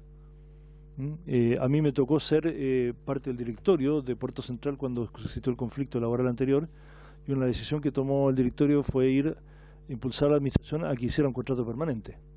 Es una política, es por una política, más que otra cosa. Efectivamente, eso significa que ese concesionario, paga un extra por tener trabajadores contratados permanentemente, pero si ese concesionario trabajara en un puerto minero del norte, donde la fluctuación es mucho más grande, no podría sostener su nivel de costo. ¿Me entiendes? Entonces, yo diría que depende mucho más del puerto que de la empresa, y no hay entre nuestros socios que yo vea un sesgo particular. Sí hubo una tendencia en los últimos meses. Si yo les muestro, esto corresponde al año pasado. Yo creo que al cierre del primer semestre de este año vamos a tener una mayor contratación de permanentes, un poco más por lo que vemos en las tendencias. Pero son bordes, parte de la política, no diría yo que las empresas lo tienen definido. Lo que no estoy de acuerdo, no con usted, diputado, porque usted no lo dijo, sino que citó a personas que vinieron aquí que son predecibles las recaladas. Cuando hay una línea de ruta con un itinerario definido, uno puede saber que va a recibir tantas naves al año, pero de ahí a saber exactamente que en un puerto determinado, por condiciones climáticas, lo van a atender o no lo van a atender, o que en el puerto de Los Ángeles hubo una huelga que paralizó una semana y que esa nave fue desviada y que pasa primero por Callao, que esas condiciones, la verdad, no son predecibles. O sea, uno puede tener una estructura, pero qué día arriba exactamente la nave y a qué hora para fijar el turno tiene un grado de predictibilidad bastante bajo, en nuestra experiencia. En la minería es un poco distinto, que son mucho más espaciadas la llegada, y son puertos que van de origen a destino. O sea, toman carga aquí y la llevan para allá, o llegan acá a recoger carga. Pero los puertos en los naves de carga general, contenedores que dejan y recogen contenedores en una serie de puertos, cualquier fenómeno, cualquier puerto le altera inmediatamente la estructura, no la estructura, pero los tiempos de itinerario. Entonces, a mí me parece que esa predictibilidad gruesa en mineras, predictibilidad gruesa puertos estacionales con carga de fruta, gruesa. Pero de ahí a decir que es totalmente predecible, nosotros no sé, no lo vemos, realmente yo no lo veo así. Ahora, cuando usted dice que lo eventual es mucho, bueno, son un 28% los eventuales puros. De acuerdo a las cifras que mostramos, entre los permanentes de renta fija, los permanentes de renta variable, más los CPPT, que son contratos bastante estables a 2-3 años, estamos en el 70% de los trabajadores, por lo tanto los eventuales puros son 28%. Y dentro de esos 28% es donde clasificamos las 4 categorías que usted mismo menciona. Entonces, no es tanto los eventuales puros, en porcentaje, ¿no es cierto?, de la masa laboral total, según los datos. ¿Debería haber una ley que fijara? Nosotros creemos que no. Nosotros creemos que no debe haber una ley que fije un porcentaje de eventuales, porque va a ser muy distinto en cada puerto. Ese valor tendría que ser uno distinto para cada puerto de Chile, prácticamente, y para cada época del año también, porque en Coquimbo va a ser muy distinta la eventualidad en época de fruta que en época de no fruta, por decirlo así. Entonces, creo que rigidizar a través de un porcentaje global de eventualidad me parece que no ayuda al sistema. No creo que vaya por ahí. La diputada Hoffman menciona el tema de coordinación logística. La verdad es que nosotros no creemos que una entidad más, como una subsecretaría de puerto, que tiene que meterse a coordinarse otra sea una solución. Si tenemos una fragmentación, aumentar los fragmentos creemos que no ayuda. Porque uno dice, no, subsecretaría de puerto que se haga, sí, pero al final el Ministerio de las Públicas no le va a preguntar a la subsecretaría de puerto si va a ser un camino o no va a ser un camino. Es una subsecretaría, no sé, de rango inferior. Nosotros creemos que la Comisión Nacional de Desarrollo Logístico debe fortalecerse con una institucional más sólida y, si es necesario, hasta con un proyecto de ley en que el Ministerio de Transporte y de Comunicaciones tenga poder mandatorio de planificación sobre las otras entidades, o que presida la Comisión y que los acuerdos de la Comisión sean mandatorios respecto de los ministerios.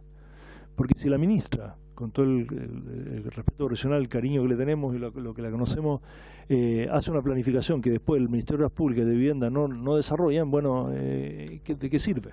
Entonces, creemos que fortalecer la CONALOC con la presidencia de la ministra o el ministro correspondiente de Transporte, con una vicepresidencia del Ministerio de Economía. Fíjense que el Ministerio de Economía debiera tener tiene la responsabilidad de velar por la competitividad de los sectores económicos.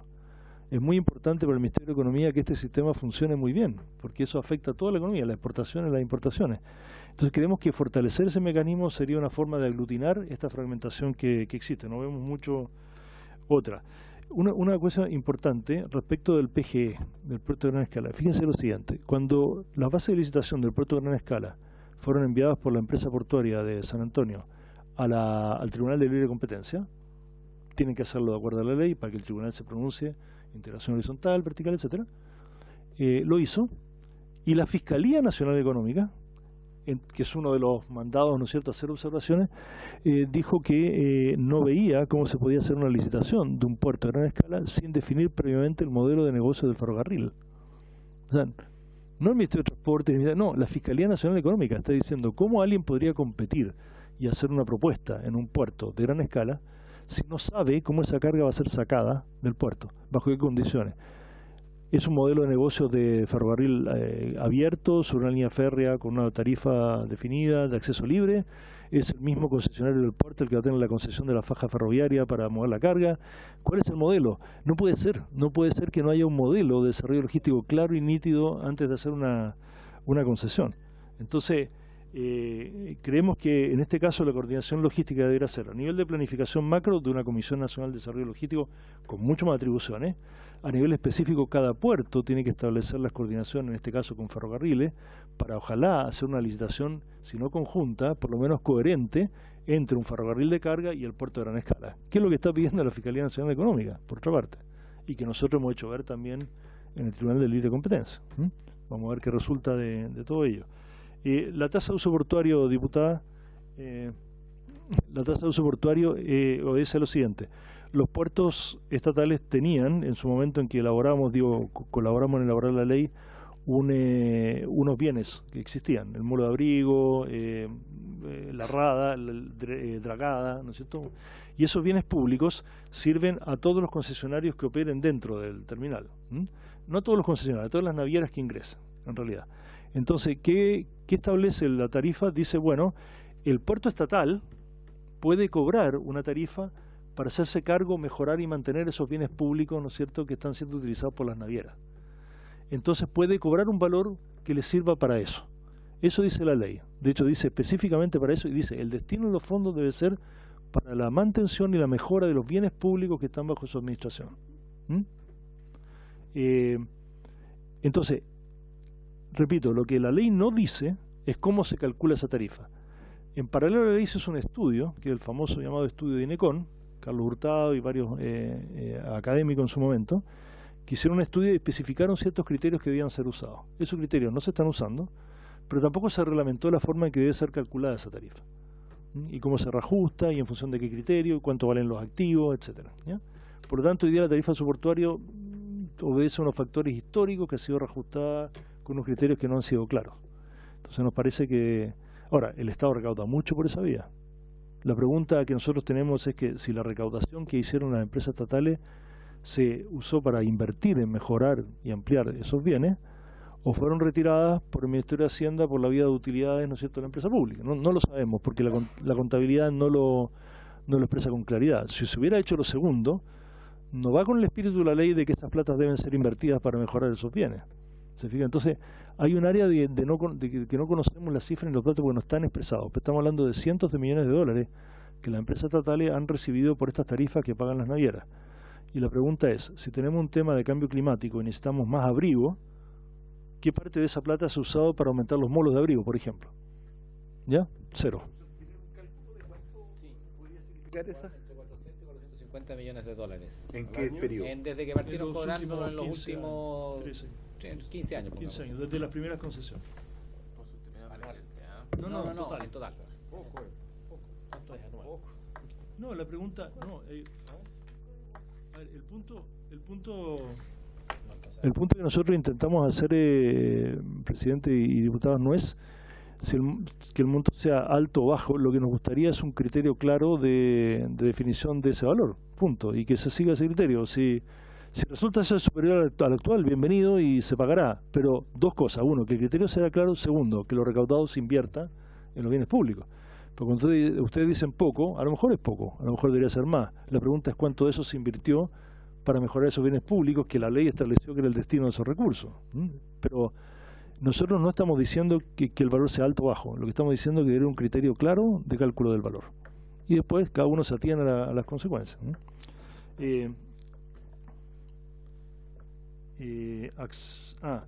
Concesiones, TUP, 3, acceso, ¿cómo se...?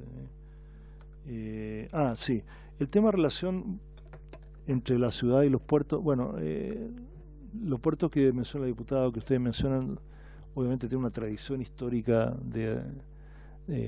cuando digo histórica significan cientos de años de relación entre ciudad-puerto, o podríamos poner Hamburgo, Rotterdam, no sé, Valencia. Son cientos de años de relación. Yo creo que tiene una madurez institucional esos países muy superior a la chilena. Creo que en nuestro caso los puertos se han desarrollado como se ha podido, las ciudades se han desarrollado en torno a ellos como se ha podido, sin una planificación adecuada que integre el borde costero con la actividad urbana, al punto que acabo de mencionar que hay tomas de terreno en el borde costero que después son regularizadas. ¿Qué desarrollo urbano es ese? Que empieza a estrangular el borde costero con segundas viviendas irregulares, por decir el lado malo. O bien, ¿qué ha pasado con la falta de planificación o en la bahía de Quintero o en el norte de Chile, donde cada minera ha hecho su terminal portuario? Lo cual no tiene ningún sentido desde el punto de vista de la planificación del territorio del borde costero. Es decir, debería haber un puerto que fuera un polo, ¿no es cierto?, de transferencia de las cargas mineras, por lo menos por sectores. Sin embargo, en Chile tenemos, si nosotros hacemos miramos un mapa, tenemos decenas de terminales específicos para cargas específicas de cada uno de los proyectos mineros. Eso es absurdo.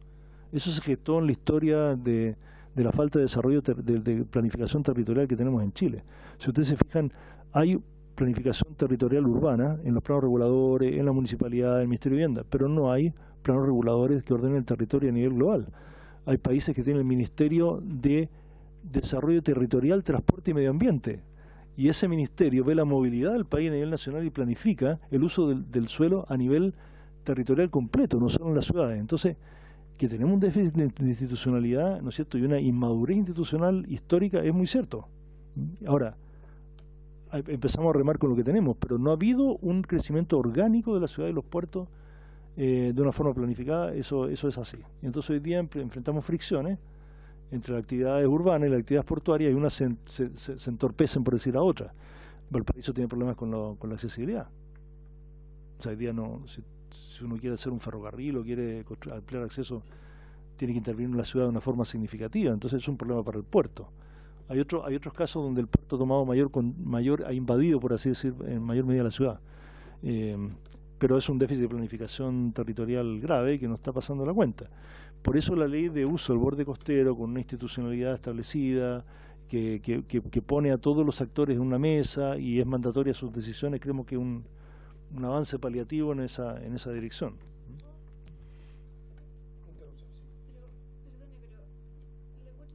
¿Pero qué pasa con el rol de los empresarios? Sí, voy ahora. Mi pregunta era con ellos. Sí. Aquí yo haría una cierta distinción. Yo creo que en el caso de los puertos estatales que son concesionados, la percepción nuestra es que los socios lo que hacen es una actitud más pasiva. ¿Por qué? Porque el pandero, por así decirlo, lleva la empresa estatal en estos términos. Entonces, los concesionarios descansan un poco. De partida tiene una concesión que tiene una duración, mandatada por la empresa portuaria y a veces con competidores entre ellos dentro del puerto, como ocurre en San Antonio. Entonces, la presión que yo tengo es que, bueno, la empresa portuaria de San Antonio, la empresa portuaria de Valparaíso, la empresa portuaria de Iquique, es la llamada a establecer más las coordinaciones y a tomar la iniciativa en materia de uso del suelo, del territorio, etcétera, porque ellos van a estar un tiempo ahí probablemente y no toda la vida, y además son parte de un sistema. Distinto en el caso de los puertos privados, Coronel, Dirquén, etcétera, donde sí tienen un rol bastante más significativo. Ahora, esos puertos existen en localidades habitualmente más pequeñas. Y ahí sí tienen un rol de coordinación con la municipalidad. Nosotros lo vemos en nuestros socios que tienen esos terminales, una mayor iniciativa. Pero en el caso de los puertos estatales delegan, y yo creo que es razonable que así sea. El diputado González pregunta por las cargos y tasas y pregunta si son altas o no. Bueno, las tarifas de Faro y Baliza sí son altas comparadas con la costa Pacífico y con todo el mundo. Efectivamente, nuestros socios navieras internacionales, no sé, Maersk, MSC, las grandes navieras internacionales, plantean esto. Ellos tienen un listado, ellos saben lo que pagan en cada puerto y lo que dicen es que, y lo que muestran los números es que efectivamente las tarifas son muy altas. No quisiera en esto, no sé si profundizar o incidir más. Tenemos una conversación con la Armada tiene cierta conciencia, pero ante su pregunta le digo, los cargos son mucho más altos que en toda la costa Pacífico, con claridad, y mucho más altos que los costos de prestar el servicio.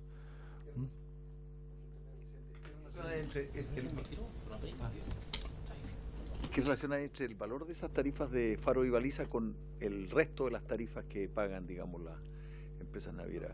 ¿El porcentaje es un porcentaje muy pequeño del...? Es pequeño, voy a decir, es pequeño. Es pequeño.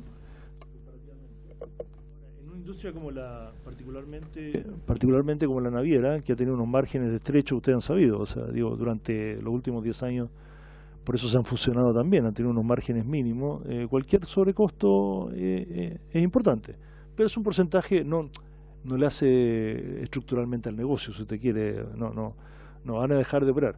Pero sí tiene alternativas de uso. Ojo, que hay alternativas de puertos competitivos como Callao que podrían utilizar. Y la tasa soportuaria, lo que le dije, tendrá que ser el valor que tenga que ser, pero que sea definido con un criterio transparente. En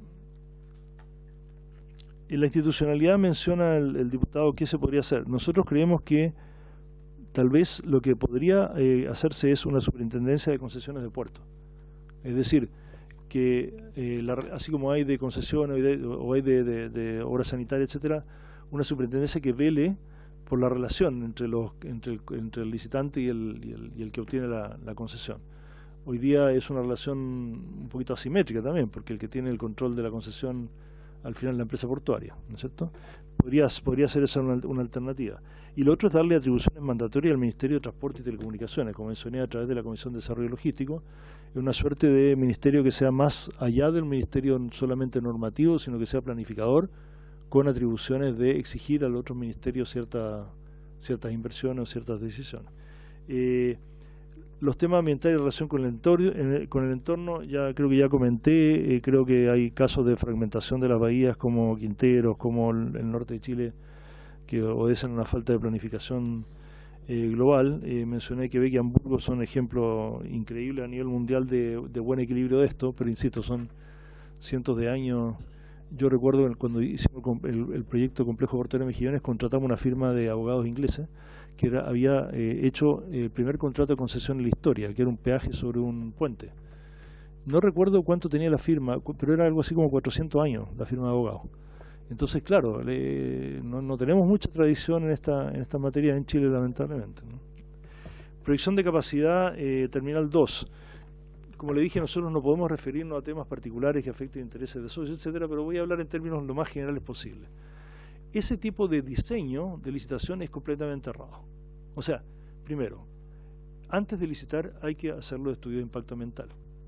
Es decir, la empresa portuaria pública debiera tener resuelto el estudio de impacto ambiental de un diseño, un prediseño, ¿no es cierto?, del puerto.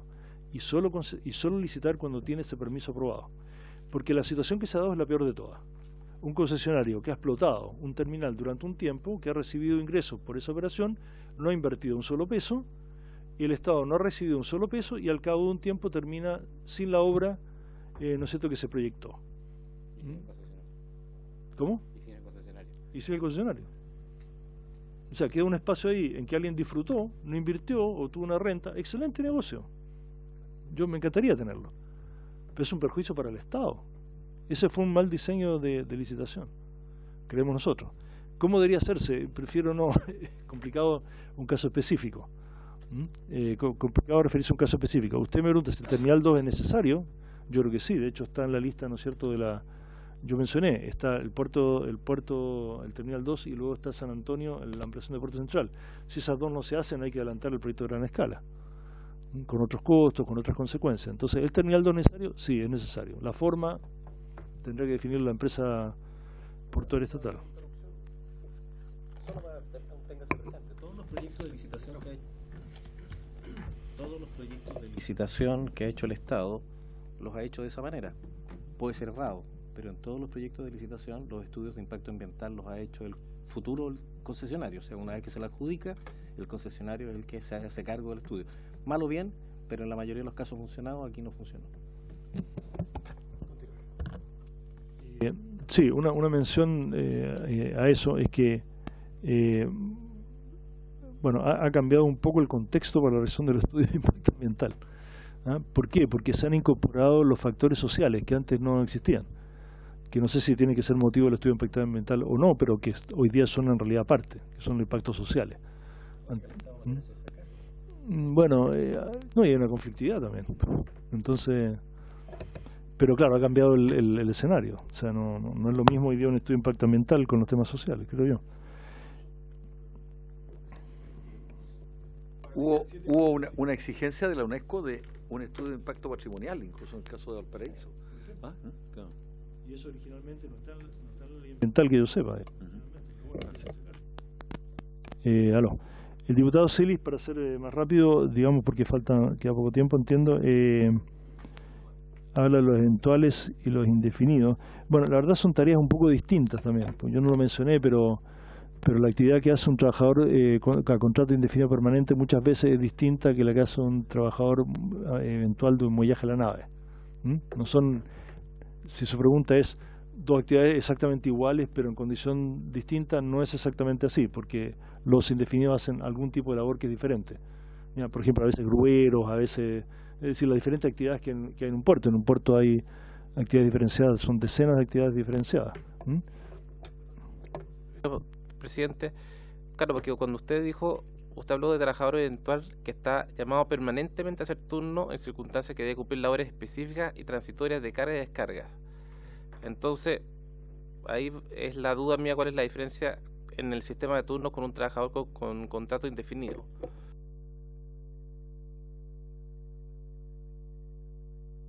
Problema mío de comprensión.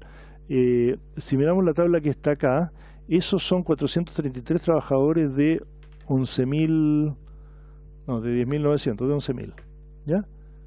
O sea, estamos hablando del 5%, perdón, sí, del 5%, 4,3%, algo así. De los trabajadores que son regulares, digamos que hacen turnos todo el tiempo, pero que son eventuales puros, por así decir, ¿ya? Al final es casi lo mismo, tienen las mismas condiciones, tal vez si no lo vuelven a llamar no lo despiden y por lo tanto no tienen una indemnización de año de servicio. Tal vez esa podría ser la diferencia.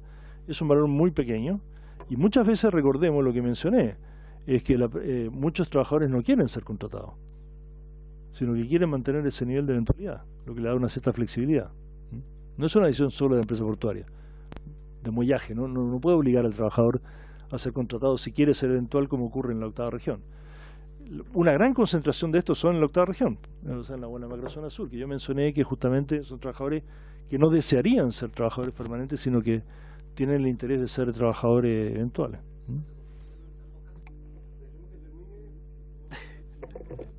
El diputado y presidente se refiere a la duración de los contratos de concesión.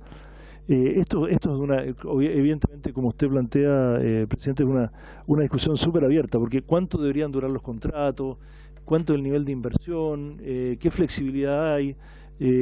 Comparto con usted exactamente que los cambios en las concesiones del Ministerio de las Públicas, cuando hay no son objeto de una nueva licitación, por lo tanto es una negociación bilateral del Estado con un privado, un contrato establecido. Si usted hago que usted me pregunte si me gusta, no me gusta. O sea, como mecanismo lo encuentro demasiado abierto, creo que no tiene la transparencia que debería tener. Pero sí uno podría regularlo un poco mejor. Digo, la parte buena es que hay una válvula, la parte mala es que esa válvula no está tan bien regulada. Creo que tendría que haber una válvula regulada. ¿En qué medida es posible? Habría que diseñarlo. Nosotros creemos que es posible. regular mejor. Es decir, generar un cierto equilibrio entre las incertidumbres del Estado y del privado, que sea más, me entiende, que no quede desbalanceado nunca para ningún lado. No es fácil, pero se pueden buscar mecanismos de arbitraje, por ejemplo, con comisiones específicas que intenten, por ejemplo, regular en situaciones específicas. Creo que hay formas de que se podría hacer. El sistema actual completamente rígido es malo, el sistema MOP es demasiado abierto. Plazo variable perfectamente, en función de rentabilidad, por ejemplo, como se han planteado por parte de académicos en el caso del Ministerio de Obras Públicas. Valor presente de flujo futuro, hay muchos mecanismos. Sí. Intermedio del presidente. Perdón, sí. El tema que menciona el presidente de la venta de concesiones. Gracias, me queda muy poquito. A ver, lo que hizo en este caso el concesionario del puerto de Puerto Central, en realidad vendió las acciones de la empresa, ¿ya? Y al vender la acción de la empresa está traspasando la concesión. Pero la empresa portuaria de San Antonio tiene, de acuerdo al contrato, la posibilidad de decir que no, de no aceptar esa transferencia. Porque yo entiendo, corrígeme, Fernando. Puede decir que no. Ahora, no es fácil decir que no cuando viene Dubai Ports, que es una empresa grande, que tiene una cierta escala, que le hace bien, creo yo, al país que venga un operador de esas características, pero podría decir que no. Pero esto es abierto, diputado, ¿no? Ya no dijo que no, podría haber dicho que no. ¿Ya? Teóricamente podría haber dicho que no. Ahora, si usted me pregunta si la verdad que debería poder venderse las concesiones, a lo mejor sí, a lo mejor no tenemos una posición. Si se decide que no son transferibles, perfecto, no son transferibles. Como decía, me parece el diputado Urrutia, bueno, se acaba aquí, se le paga el valor presente, ¿no es cierto?, de los flujos futuros, se le paga el valor residual de la inversión y luego se relicita. Podría ser. No tenemos una posición, creemos que el Estado puede definirlo. Es bien discutible el sistema. El tema del riesgo de falta de capacidad, que creo que es bien importante. Bueno, primero quiero decir que la ministra es muy competente en estos elementos, y lo que ella ha dicho, que hemos visto, y si no lo hemos visto, lo avalamos completamente por su capacidad profesional. Es una colega muy destacada, a quien apreciamos mucho, hemos de alguna manera trabajado indirectamente en relación con ella históricamente, y lo que la ministra dice, que es muy acertado, es hay dos bordes que hay que tener cuidado. Uno, la generación de sobrecapacidad es mala, porque entonces le está haciendo pagar al sistema, ¿no es cierto?, durante mucho tiempo una infraestructura ociosa. Por otro lado, la subcapacidad es muy mala porque genera costos de congestión, ¿no es cierto?, que afectan el valor de los productos. Entonces, el arte de equilibrar esas dos cosas es bien complicado. ¿Por qué? Porque las inversiones se hacen por escalones. O sea, cuando uno amplía un puerto, lo amplía en un sitio de atraque o en una longitud de sitio de atraque. No es que una vez por semana voy alargando 10 centímetros, estoy exagerando. El terminal, lo que estoy haciendo es hacer escalones. Si ese escalón es muy grande, voy a tener un periodo muy largo de sobrecapacidad. Si ese escalón es muy cortito, lo voy a llenar lo voy a saturar rápido.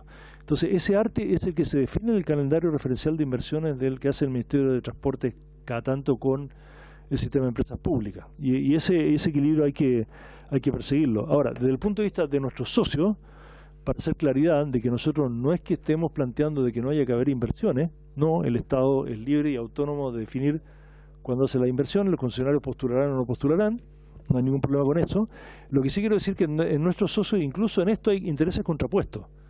Porque, ¿qué le conviene a la naviera? Le conviene que siempre que llega tenga un sitio de atraque disponible inmediatamente para atracar. Y ojalá hubiera sobrecapacidad. Eso es lo que le conviene a la naviera. ¿Qué le conviene al concesionario? Estoy diciendo que le conviene en términos muy egoístas. Tener una cola de naves esperando para atracar para no tener ningún tiempo muerto. Y tener buenas condiciones de negociación para atraque. Bueno, ninguna de las dos condiciones son buenas. Y si uno diseña bien los escalones, va a encontrar un equilibrio también entre esos operadores. Yo creo que la ministra está súper bien inspirada en esto, está muy clara en esto. El punto es que el CEP finalmente haga las licitaciones que tiene que hacer en los tiempos adecuados. Sí, una última, más que nada era escuchar una opinión. Yo sé que ustedes son expertos en trenes. Por lo menos se han dedicado algunos años a ese tema. ¿Cuál de los 3 proyectos que hoy día están en cartera para la quinta región o para la región de Valparaíso es el que solucionaría de mejor manera el problema de la carga?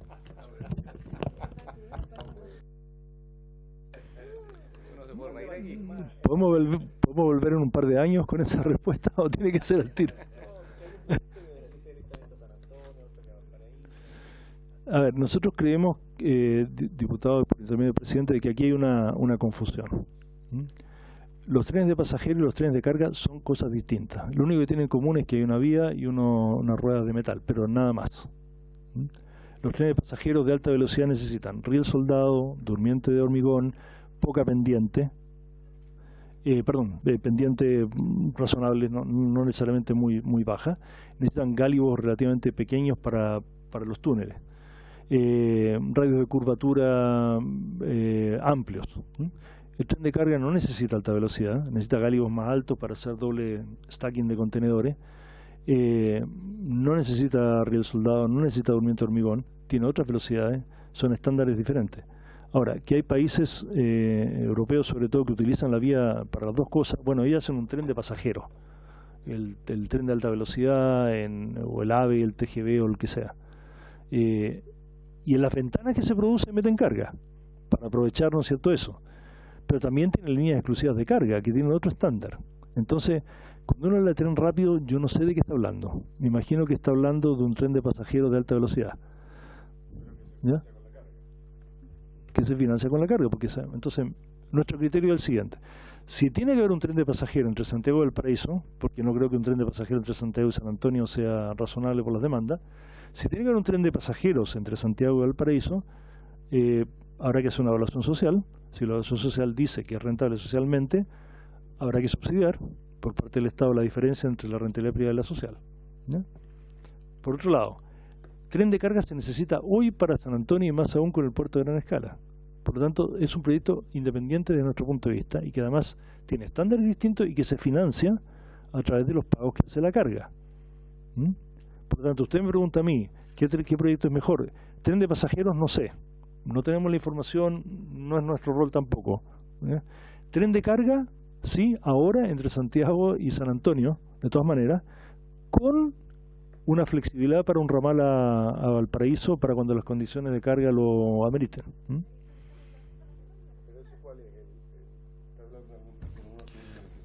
No, estoy hablando de trazados.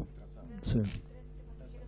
Porque el proyecto específico, pero efectivamente, como dice el presidente, lo que se pretende, parece, es darle viabilidad política al tren de carga juntándolo y viabilidad económica al tren de pasajeros a través de la carga. Entonces, mire, van a pasar 5 años, 7 años, 10 años discutiendo, además discutiendo el trazado, porque el tren de pasajeros, dónde para, cuál es el trazado, y mientras tanto tenemos la carga con los niveles de congestión en San Antonio que conocemos. Entonces,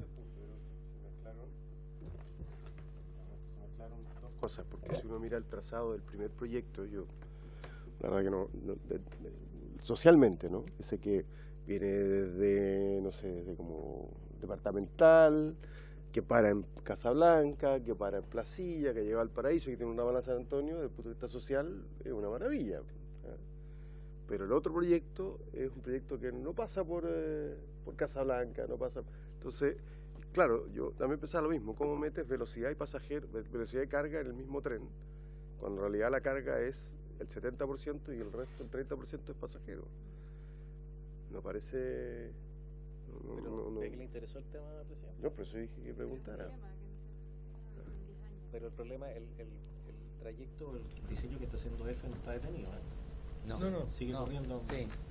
Pero EFE carga. Yo creo que ese va a ser el primero que se va a hacer. Nosotros presidente, evidentemente tenemos conversación con el Ministerio, con EFE, estamos impulsando el tren de carga lo más que se pueda, y EFE tiene un diseño y un trazado que se ve razonable. El punto es si están los recursos para hacer esas inversiones. Yo creo que tal vez debería concesionarse a privado. Porque además hay otro factor, si me permite. ¿No paga la carga? Por eso. Es decir, perfectamente EFE podría hacer y cobrar peaje. Así fue con los caminos de obras públicas. Un comentario... El problema es que si usted le cuenta hoy día a los habitantes de esta región, fíjese que todos los diputados que estamos acá somos de la región, todos, sin excepción, que solo va a ser un tren de carga, después de que le han metido el bichito del pasajero. Pero mire usted, ya, lo último, mire usted el proyecto de la ruta de la seda, One Belt, One Road, una cuestión que va a cruzar el mundo y nosotros estamos discutiendo como 50 kilómetros, 80 kilómetros. Me permite un comentario que hizo usted, diputado, que es bien interesante, que es el tema de las concesiones de obras públicas, que creo es un buen ejemplo, en cierto sentido, cuando usted dice, bueno, no fue tan bueno para el Estado. Fíjese lo siguiente, que el Estado, al terminar todas las concesiones que están hoy día vigentes, que no falta mucho, faltan 3, 5 años, algunas se han postergado por estos mecanismos de ampliación, va a terminar con una infraestructura por un valor de 23.000 millones de dólares en manos del Estado. Ahí está el tema del Fondo de Infraestructura. Sí, sí. Entonces, pero voy a hacer una precisión. Sí. No, yo creo que el sistema de concesión es bueno. Yo no lo aplicaría para los hospitales y un montón de otras cosas donde no ha funcionado. Yo creo que es bueno, y es más, me tocó como ministro escuchar al presidente Lagos cuando nos planteó el tema del Fondo de Infraestructura, que finalmente fue ley en el gobierno anterior. Yo creo que eso es muy bueno. Lo que es malo es esta negociación bilateral entre el concesionario y el MOP. Sí. A eso me refiero, ese mecanismo, opaco, la misma renovación de estas propias concesiones, porque ya hemos perdido de aporte al Fondo de Infraestructura por lo menos 5 concesiones relevantes. Sí. Eso, pero no, por el sistema de concesiones sin duda que sí. Perfecto. De acuerdo. Se definieron en un comienzo. A futuro deberán definirse la forma de modificar. Por ejemplo, con el valor presente de los futuros me parece un buen mecanismo. Eso es perfecto. Y nos evitamos todo. Claro, porque en el caso de las empresas sanitarias no se hizo así. Eran del Estado, se entregaron en propiedad, con el agua. Salvo una. ¿Ya? Salvo una, exactamente. Entonces, podrían haber devuelto al Estado a los 30 años, ya que todos pagamos con nuestra tarifa el valor de sus activos. Perdón que me meta en un sector que no es una inquietud académica.